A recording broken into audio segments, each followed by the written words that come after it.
E muita gente falando com relação a Elon Musk, que no Brasil é comum as pessoas, né? Olha como é que é lamentável, né? Eu sou deputado federal, ao invés das pessoas virem falar comigo que querem saúde, educação, segurança, eu acho que mais da metade das pessoas que chegam até a mim, elas chegam para pedir, na verdade, liberdade, para falar quando é que a gente vai conseguir colocar de volta a nossa democracia, aquela normalidade, onde os poderes realmente são independentes e harmônicos entre si. Então, antes que a gente possa começar a discutir uma política saudável, né, de país desenvolvido, a gente tem que dar um passo atrás e cuidar dessa base. E por que é importante essa questão toda do Twitter Files Brasil? Eu comecei fazendo uma análise do porquê que algumas das grandes imprensas do Brasil, ou ao menos as maiores do Brasil, todas elas soltaram ao mesmo tempo editoriais contra o Alexandre de Moraes, né, contra a censura. Se eles fazem isso de maneira simultânea, é porque isso daí saiu de maneira organizada. Quer dizer, eles se reuniram, debateram e decidiram seguir por essa linha editorial. Isso daí significa que eles já estão conseguindo prever lá na frente, ou melhor, ali na frente, que vai dar problema tudo isso que está acontecendo nos Estados Unidos. O preço, o custo Alexandre de Moraes vai ficar muito alto para a elite brasileira continuar sustentando, continuar posando de democratas, continuar dando palestra no exterior, sendo que ninguém vai acreditar nessa narrativa. Então a realidade ela vai se impor de tal maneira, de fora para dentro, dos Estados Unidos para cá, que vai ficar impossível você não reconhecer isso. Vocês imaginam o que seria, né? Eu acho, minha opinião, né?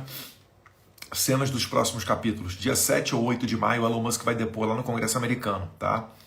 Inclusive, pretendo estar presente lá para acompanhar isso daí bem de perto, né? Não só o Elon Musk, vai ter mais gente. O Partido Republicano vai indicar 4 pessoas para serem ouvidas e o Partido Democrata, que é a esquerda, vai indicar 2. Vamos ver quem é que eles vão indicar. Pelo menos isso daí é o tradicional ali dentro do Capitólio. Capitólio é o nome do Congresso americano. Então, nessa oportunidade, o Elon Musk vai apresentar documentos, né? Mais pessoas vão poder fazer memorandos, escritos. Isso daí vai entrar dentro do Congresso brasileiro com força de prova, vai virar documento oficial. Vale lembrar que nos Estados Unidos, mentir, né, configura o crime de perjúrio, que é muito grave. Não é igual aqui no Brasil, né, que quem é policial ou advogado sabe que mentir no Brasil num tribunal, isso é prática de autodefesa, bizarro, né? Lá nos Estados Unidos não, país sério, mentir dá problema. Então tudo isso que vai ser documentado nessa audiência. Então, como eu falei, a gente está vendo só a ponta do iceberg. Com esses documentos, eu creio até que o Elon Musk vai fornecer por completo todos os e-mails, ou pelo menos será aberto todos os e-mails que foram trocados com o TSE, com o STF. Isso vai dar ensejo a novos fatos. E eu acho muito difícil que, ao menos, se não o Brasil sofrendo uma sanção, ao menos a gente não possa ver alguma ação jurídica na pessoa física do Alexandre de Moraes. O que pode ser isso? Primeiro, eu acho que ele vai ser intimado para se defender. Depois do que o Elon Musk falar, das arbitrariedades que vão vir à tona, que todo mundo sabe quais são, né? Mas o Elon Musk vai provar através de documentos. Eu acho que ele vai jogar os e-mails todos no ventilador aí. Isso daí vai ensejar, né, uma defesa por parte do Alexandre de Moraes. E aí a gente vai ver se o Alexandre de Moraes ele vai se defender ou se ele vai deixar esse processo lá no Congresso americano correr a revelia. Correr a revelia é correr sem defesa. Porque o Alexandre de Moraes ele pode ser ministro do Supremo Tribunal aqui. Lá nos Estados Unidos, ele é um estrangeiro comum, igual a mim, igual a você, né? E aí vale a máxima, né, do pau que dá em Chico, também dá em Francisco. Lá ele não vai poder ter como se esconder atrás do Supremo Tribunal Federal, atrás da sua toga. E aí a gente vai ver qual vai ser a postura dele. Bem, se ele se defender e ainda assim, né, sofrer alguma sanção, ou ainda que ele não se defenda e o processo corra a revelia, existem um leque de medidas que podem acontecer contra ele, né? Isso aí pode virar um processo, provavelmente, né, judicial dentro de alguma corte, ele pode perder visto americano, outras sanções que são colocadas nesses pontos, nesses casos, né? Congelamento de conta bancária, e isso daí, se o establishment brasileiro, se a elite de Brasília quiser comprar a briga, isso pode evoluir para uma sanção contra todo o Brasil. Eles fizeram isso recentemente no Irã. O Irã começou a censurar algumas empresas americanas. Eles rapidamente colocaram sanções em cima do governo iraniano. Isso prejudicou a vida de muitas empresas iranianas que comercializam com os Estados Unidos. Bem, com o Brasil eu não preciso nem dizer, né? Os Estados Unidos é o nosso segundo maior parceiro comercial, atualmente só perde para a China, né? Depois dos primeiros governos Lula, o Estados Unidos, que sempre foi nosso principal parceiro comercial, deixou de ser, agora é a China. Esse tom, Estados Unidos e Irã, pode ser utilizado como parâmetro para Estados Unidos e Brasil. Até porque muitas dessas coisas de censura, esses fatos relativos à censura que estão ocorrendo no nosso país, não acontecem sequer na Venezuela. Tá? Venezuela, vale lembrar, tem dezenas de bilhões de dólares do Maduro e os seus amigos congelados lá nos Estados Unidos. Então a gente está falando de uma gama de possibilidades. Isso tudo vai depender muito de como vai se comportar o governo brasileiro e o Estado brasileiro. O problema, no Irã, rapidamente o governo americano, né, se movimentou para sancionar. No Brasil, a gente está sofrendo tudo isso daí de censura, pelo menos desde quando o Elon Musk comprou o Twitter para cá e virou a Rede X, né, o antigo Twitter, atual Rede X, ou em inglês Rede X. De outubro para cá, a gente está falando de cerca de 2 anos que o governo Biden tapa os olhos para isso. 2 anos que ocorreu uma parceria da Meta com o TSE.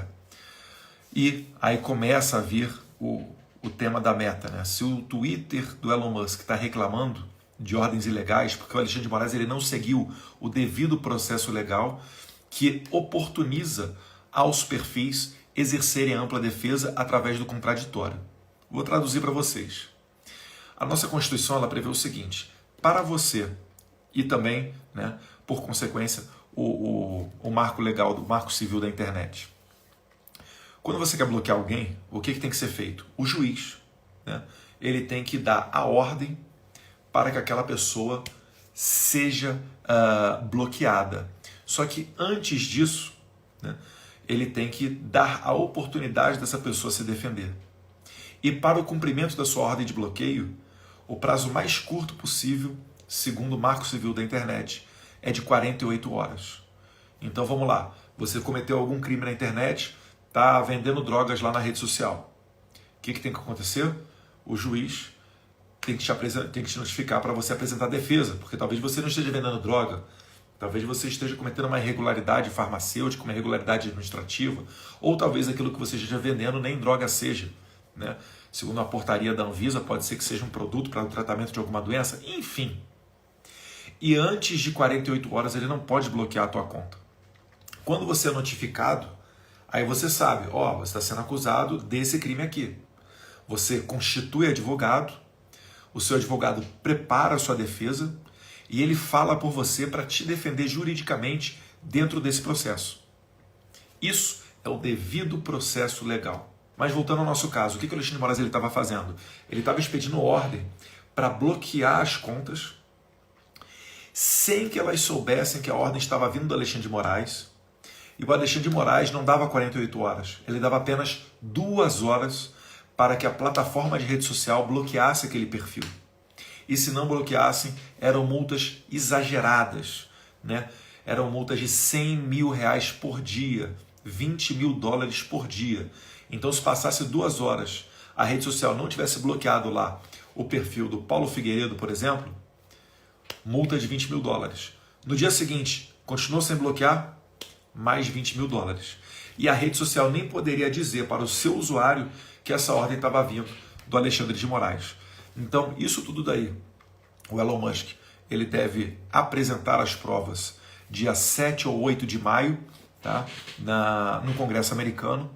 Eu acredito que o The Epoch Times, né? Fala-se The Epoch com CH, Times, Eu acho que eles devem fazer uma tradução simultânea dessa audiência. Vamos ver se isso daí realmente vai se configurar.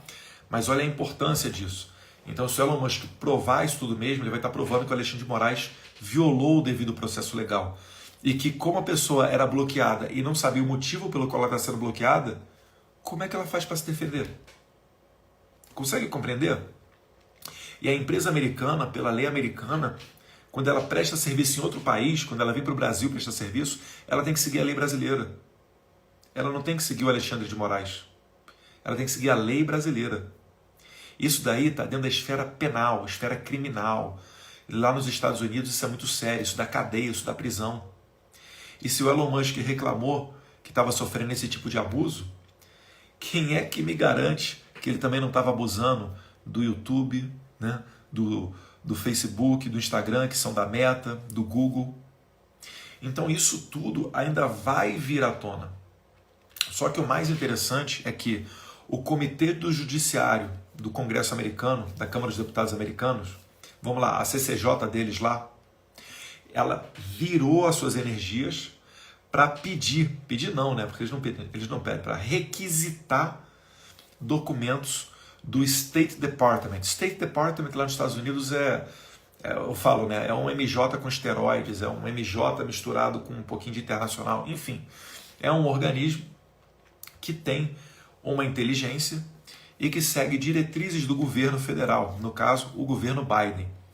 Então, o Comitê do Judiciário, ele está pedindo ao State Department as trocas de e-mail com Alexandre de Moraes, relativas à censura.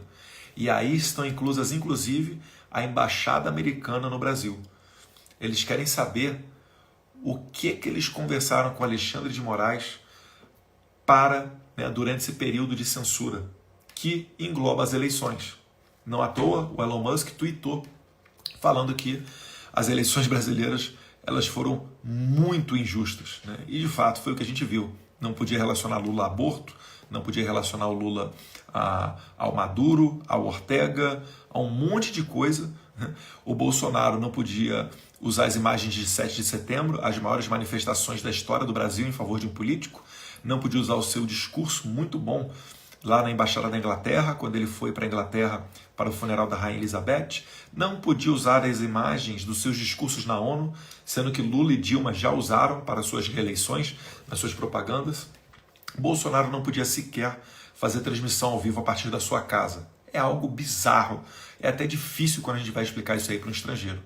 Mas, pois bem, isso tudo foi o ambiente que certamente o Elon Musk também olhando, ele falou, tweetou, falando que as eleições brasileiras elas foram muito desequilibradas, para ser aqui muito educado, né?